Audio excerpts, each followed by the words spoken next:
نصبر على قدر الله في الخلق. اللي مركز معايا بجد ده غلبان. ليه غلبان؟ إنه بيهري ويمكت في نفسه ومركز في فضل ربنا عليا وأنا مش قادر أعمل له حاجة. فاللي مركز معايا ده أنا لازم أنا اللي أترفع أسمو عن تركيزه معايا واحمي نفسي من نظرات الحسد لو موجودة أو أفكار الحسد لو موجودة بالأوراد والأذكار اللي ما بتاخدش دقايق من يومي في أذكار الصباح وأذكار المساء. ومستحيل تبقى نظرة الحسد أقوى من الحصون، لأن اللي خلق الحسد هو اللي أنزل الحصون بتاعتها في القرآن وفي أذكار النبي عليه الصلاة والسلام. السلام عليكم ورحمة الله وبركاته، ازيكم عاملين ايه؟ يا رب تكونوا بخير، وحشتوني جدا جدا. يا صباح الخير او مساء الخير على حسب التوقيت اللي بتشوفونا فيه. بجد بجد بجد احلى واجدع اخوات في الدنيا، وحشتوني جدا. النهاردة فيديو جديد، حابة كده اشارك معاكم كل الفيديو بتفاصيله. النهاردة كده كنت في مشوار، كانت صاحبتي مكلماني قبلها بيوم وقالت لي يا دعاء عايزاكي تيجي معايا كده ايه، ننزل البلد نتسوق كده ونجيب حبة حاجات ونتمشى كده بالعربية بتاعتها وننزل لحد خالد بن الوليد. كانت عايزة تجيب حبة حاجات وتتفرج على تشوف اللبس الصيفي نزل أو لسه، ولو في سيل على الشتوي. فقلت لها يلا بينا، مفيش مشكلة تعالي ننزل. واحنا ماشيين بالعربية طبعا، بدل ما نطلع من طريق الدولي طلعنا على طريق اسكندرية وحودنا على المنشية. فلقينا الشادر بتاع بيت الجملة، هي كانت مفكراه الشوادر بتاعة أهلا رمضان اللي نازلة. تعالي يا بنتي ننزل نشوف الأسعار والدنيا، يا بنتي دوت مش أهلا رمضان، تقولي لأ هو. المهم أخدتها على على قد عقلها يا جماعة، وقلت لها يلا بينا، بس أنا متأكدة إنه مش هو دوت بيت الجملة. وفعلًا زي ما أنا قُلت لها ده بيت الجملة مش أهلًا رمضان. ودخلت وشافت الأسعار، وبالمرّة طبعًا استحالة تخش كده إيه وتطلع بإيديها فاضية.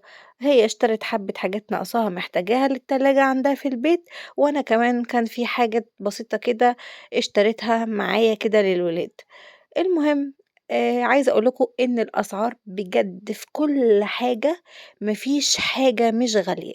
ياميش رمضان كُلّه غالي، مكسرات كلّها غالية، مكرونة، رز، زيت، التونة. يا جماعة التونة كنت باشتري علبة التونة ب18 جنيه وب20 جنيه، علبة التونة ب40 وب44 وب45 جنيه. أنتم متخيلين الأسعار؟ الألبان والجبن والزبادي واللبن، إيه الأسعار الخرافية اللي الواحد شايفها دي؟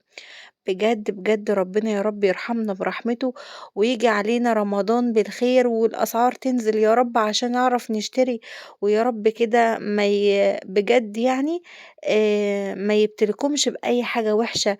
وعايزة أقول لكم العجز والفقر والقهر، بجد أنا شُفتها بعنايّا. إن الناس فعلًا ماشية تكلّم نَفْسها في الشوارع بأمانة، بأمانة الناس بتمشي في الشارع تكلّم نَفْسها. أنا رُحت السوق أشتري حبّة خضار للبيت، الناس يا عيني من كتر ما كل حاجة غالية، طماطم غالية، خيار غالي، البتنجان أنا شارية نُص كيلو بتنجان، الكيلو ب14 جنيه. يا جماعة أنتم متخيّلين؟ البسلة ب20 جنيه والطماطم ب10 جنيه. أنتم متخيّلين الأسعار دي؟ طب بلاها لحمة وبلاها فراخ وبلاها سمك، حتى الجبنة والبيض. طب هنتسحّر إيه في رمضان وهنفطر إيه في رمضان؟ الواحد مش عارف والله. أنا عن نفسي كدعاء أنا باحمد ربنا على كل حال، والله إن شاء الله حتى رغيف عيش حاف بحبة ملح هاحمد ربنا. بس المشكلة إن كل رب أسرة أو كل ربة منزل عندها أطفال ما ذنبهمش حاجة، محتاجين إن هم ياكلوا ويتغذوا. هم أطفال مش يعني هيبقوا يا عيني صايمين، وكمان ييجوا ساعة الفطار يفطروا أي حاجة. طب إحنا مش عارفين هنعمل إيه في الفطار، والّا هنمشّيها إزاي، والّا هنعمل إيه في السحور؟ ما البيضة بقت ب5 جنيه واللبن بقد كده، وعلبة الزبادي اللي كانت ب2 جنيه والّا ب2 جنيه ونُص ب5 جنيه دلوقتي العلبة الصغيرة. فبجد لو حسبناها هتبقى حسبة فظيعة، وأنا مش عاوزة أحسبها ولا عايزة أحطها في دماغي دلوقتي. أنا باقول يا رب وربنا موجود، وباحمد ربنا والله. لا باشتكي ولا طالعة أتشك ولا طالعة أي حاجة، أنا باتكلم معاكم كلنا على قد الحال، أنا وأنتم وكل الناس. عايزة أقول لكم على الغني وعلى الفقير، حتى الناس اللي معاها فلوس وبتقدر تشتري بتشتكي من غلوان الحاجة، لأن برضه الحاجات الغالية، يعني عايزة أقول لكم الناس اللي هي بتشتري الحاجات الغالية، الحاجات الغالية دي غِليت على غلوّها، يعني فاهمين؟ فبجد يعني الحمد لله على كل حال، راضين بقضاء ربنا. طلعنا من جملة ماركت كل واحدة فينا هي صارفة حوالي 400 جنيه، وأنا صرفت اليوم دوّة حوالي 300 جنيه، والله في إيه، طب أنا هاقول لكم أنا جِبت إيه وهتضحكوا عليَّ، أنا جايبة علبة حلاوة، وجايبة علبة بيفي ربع كيلو بيفي، وعلبة حلاوة، وكيس كيس دجاج كوكي تمام، اللهم صل على النبي إيه تاني يا دعاء جبتِ؟ وعلبة كاتشب، بس هو ده اللي أنا اشتريته فقط 300 جنيه أقسم بالله، هي اشترت جبنة موتزاريلا كيلو، وجابت جلاش، وجابت برجر، واشترت حاجات ليها برضه صرفت إيه 400 جنيه، عايزة أقول لكم البلح والياميش الأسعار البلح من 30 جنيه وأنتِ بقى طالعة خدي بقى أنواع بقى، البلح أنواع كتيرة، والياميش حاطين الأسعار ربع كيلو، يعني ربع كيلو مشمشية ب65 جنيه، ربع كيلو القراصية ب75 جنيه، فكده يعني أسعار فظيعة. المهم أخدنا بعضنا وطلعنا، العربية كنا راكنينها كده ناحية المرور بتاعة المنشية، حاطين الحاجة في العربية وطلعنا بقى كده إيه، عايزين بقى إيه ناخد خط البحر عشان إيه، ننزل على خالد بن الوليد.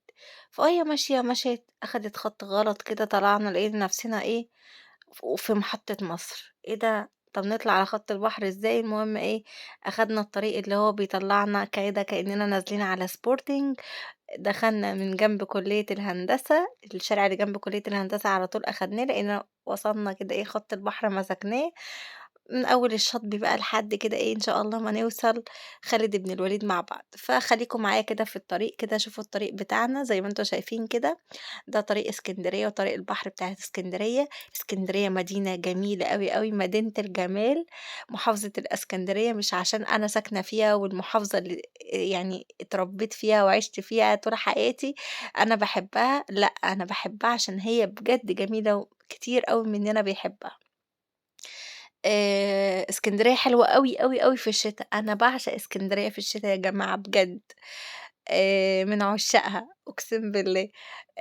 عايزاكم بقى إيه، تقولوا لي إيه رأيكم في الفيديو الجميل دوّة، عاوزاكم تشجعوني على الفيديو دوّة، وتقولوا لي رأيكم في الفيديو بكل أمانة وبصراحة، علشان لو أنتم حابين فيديوهات من النوع دوّة، فلوجات وخروجات الفترة الجاية في إسكندرية، خُدكم مكان، مكان بكل تفاصيل فيه، تمام، قولوا لي على المكان اللي أنتم حابين نروح فيه، إن شاء الله بعد كده الصيف جاي نروح النُزهة كده ونصوّر في النُزهة، ونروح المعمورة، ونروح المنتزه، وننزل كده كل الأماكن، وكمان لو عايزين محلات حلوة وفيها تخفيضات حلوة، والمحلات بتاعة البراندات، إحنا ليه رايحين خالد بن الوليد؟ صافي بتحب تشتري من هناك لإن هناك معظم شغل البراندات، شغل الاستوكات اللي هو البالات اللي بالكيلو، الشغل بقى إيه الH&M بقى والماركات الحلوة الجميلة بقى وأديداس والشغل الجامد دوّة.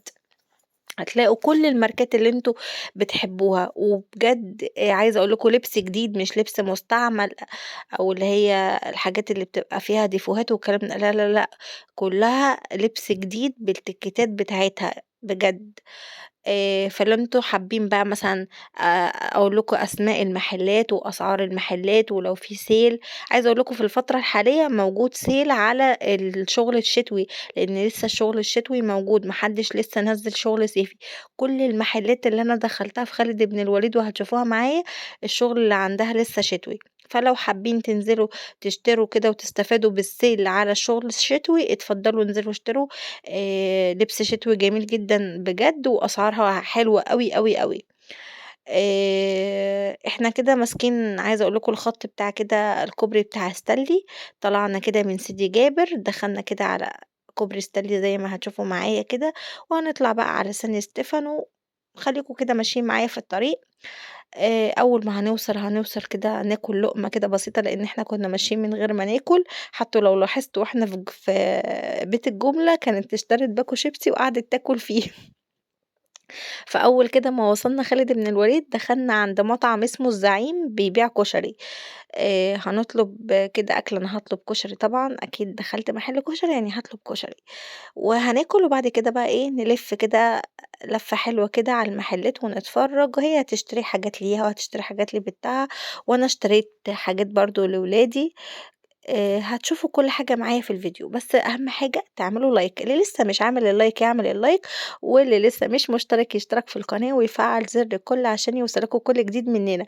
وهنا كده زي ما انتوا شايفين صافي اهي وبتقول لكم حطوا اللايك يا جماعة، ما تنسوش اللايك. هنا بقى احنا منتظرين كان الأكل يجيلنا، وهنا الأكل جالي. أنا طلبت كشري زي ما قلت لكم، وهي طلبت طاجن مكرونة باللحمة المفرومة. بتعمل لكم قلب اهي، بتقول لكم ان هي بتحبكم، وعلى فكرة هي بتتابع كومنتات وبتشوف الكومنتات، وخصوصا الفيديوهات اللي هي بتكون طالعة فيها بتحب كده تخش تتفرج على الفيديو وتقرا الكومنتات بتاعته. فشجعوني وشجعوها عشان هي كمان هي اللي بتطلعني وهي اللي بتنزلني. بعد ما اكلنا دخلنا كده محل اهو بتاع ملابس. بصوا بقى كل الشغل اللي في المحل كله شتوي شتوي شتوي. شايفين بقى؟ عايزة أقول لكم في آخر الفيديو تمام كده في لقطة حلوة أوي أنا باحبها وحاباها، وإن شاء الله أنتم كمان هتحبوها. دخلت محل كده، الولاد اللي واقفين شغالين فيه دخل كده ولد جميل حلو كده وهادي وكيوت، من دور ابني كده، من دور عبد الرحمن ابني، يعني عنده تقريبا من 11 ل 12 سنة، مش كبير يعني. بيعمل بخور، انتوا عارفين كده داخل كده بيخش المحلات يبخر يعني، فاهمين؟ مسك البتاعة بتاعة البخور. فوانا بصور الولد بيقول لي انتي بتصوري ولا ايه؟ قلت له اه انا بصور عشان عندي قناة على اليوتيوب وبتاع. فقال لي على فكرة الواد دوت صوته حلو. قلت له بجد والله؟ قال لي اه والله صوته جميل جدا.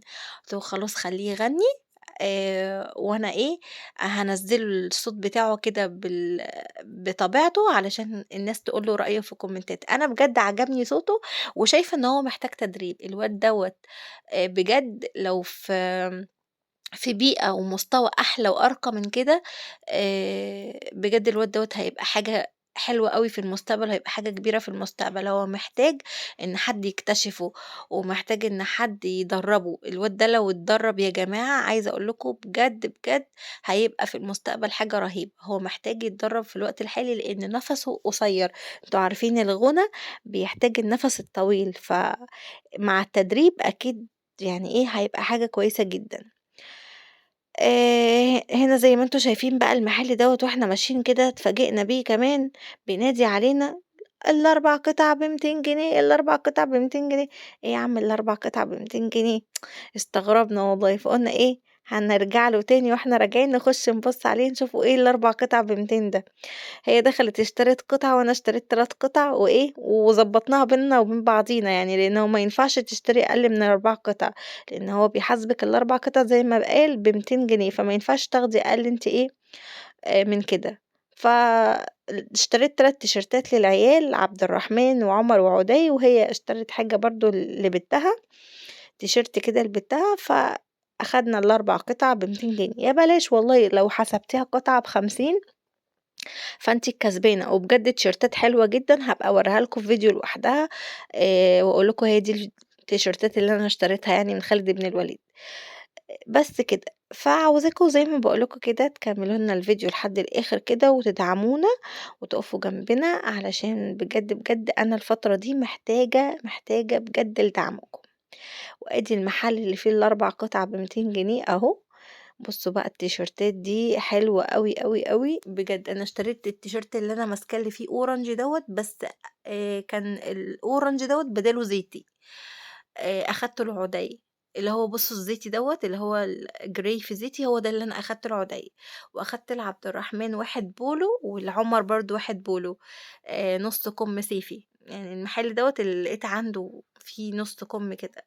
وطبعًا أنتم عارفين البولو ما شاء الله يعني قماشته حلوة جدًا وماركة معروفة يعني. هنا بقى هنطلع من المحل دوّة على المحل اللي فيه الولد العسل اللي بيغني. جوا حضنك نفسي احكي كلام كتير يابا، نفسي بجد اقولك عاللي شفته من السنين. انت سندي وانت داري في الجراح وفي الحال يا جماعة. يلا استني. يالّا. يلا 3 2 1 اكشن. وسألت نفسي كتير ما نسيتش يوم على بال انا اللي فيا الخير. تضحكي ليه طيب؟ انا محتاج دعاك يلا في مشرحة دعوة صحابي. حلو حلو. هو بيشوفك أنت مكسوف ليه؟ غيّري وشِّك. يالّا. اهو. 1 2 3. يما انا محتاج دعاك، انا في مشرحة دعوة صحابي والتلج مصلحة. اسف يا ابويا اني في يوم خالفت رأيك ومشيت ورا اصحاب الافلام في الملحسة. تعظيم سلام من غير كلام على احلى اصحاب والخاص. بس خلاص. وبكده بنكون وصلنا لنهاية الفيديو بتاعنا. أتمنى إن الفيديو بتاعنا يكون عجبكم. يا رب لو عجبكم الفيديو تعملوا بقى لايك وشير وسبسكرايب، واشوفكم إن شاء الله في فيديو تاني جديد. هتوحشوني جدا جدا. وهنا بقى كده بختم معاكم الفيديو واحنا مروحين في الطريق زي ما انتوا شايفين. أسيبكم على خير واشوفكم إن شاء الله قريب. هتوحشوني جدا جدا. أستودعكم الله الذي لا تضيع ودائعه. باي.